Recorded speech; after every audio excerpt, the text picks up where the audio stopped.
All right, listen up, because I'm only gonna tell this story once. You think you know what it feels like to be crushed, to have your dreams stomped on like they're nothing? Well, let me paint you a picture. I was standing there, in front of the entire department, my heart pounding like a drum in my chest. I had just presented my groundbreaking research on urban foraging and wild plant medicine. I was passionate. I was excited. I was ready to change the world. And then the laughter started. It was like a wave crashing over me, drowning me in its ridicule. Pseudoscience, they called it. Primitive, they sneered. My own academic peers, the people I trusted, the people I looked up to, they turned on me like a pack of hyenas. And my family, they were worse. "You're an embarrassment," my father spat. "A disgrace to this family," my mother hissed. They told me I was chasing a ridiculous dream, that I'd never amount to anything. And then they cut me off. Financially, emotionally, every way they could. I was alone, humiliated, and broken. But you know what? That was the day I decided to prove them all wrong. I hit the streets, literally. I started foraging, learning about the plants that grew in the cracks of the concrete jungle. I studied, I experimented, I failed, and I failed again. But I never gave up.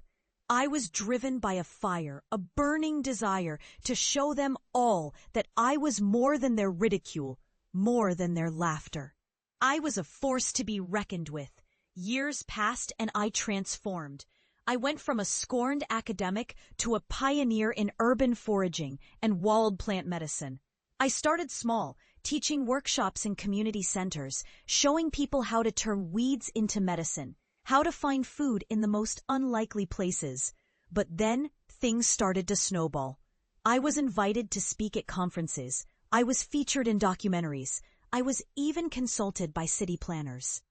My methods were revolutionary. And they were working. Cities were greener, people were healthier, and I was at the helm of it all. And then, one day, I decided it was time to go home.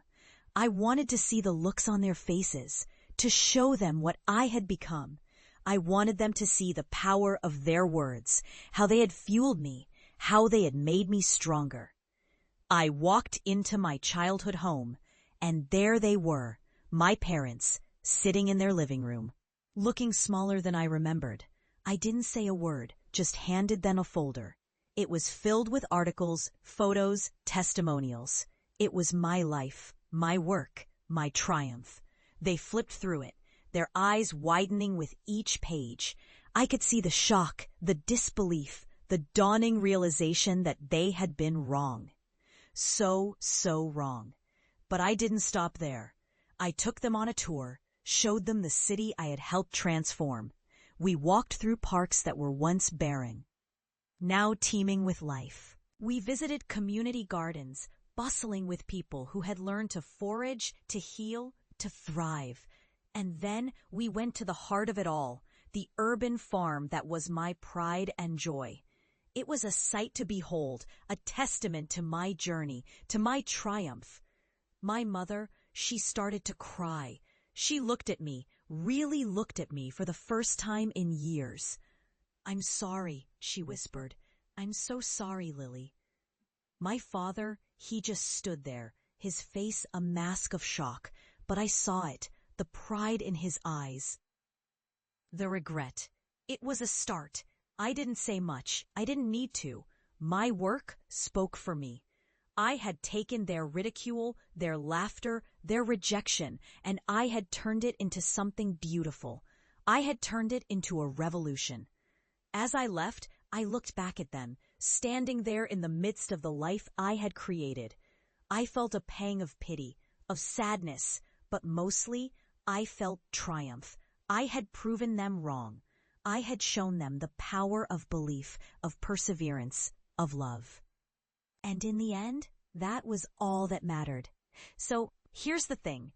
You think you know someone, you think you know their dreams, their potential, but you don't. You can't. All you can do is support them, believe in them, love them.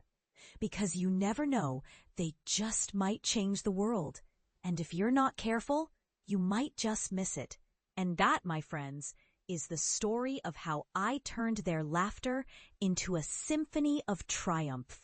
It's the story of how I became more than their ridicule, more than their doubt. It's the story of how I became a healer, an innovator, a force to be reckoned with. And it's the story of how I turned their no into a resounding, triumphant yes.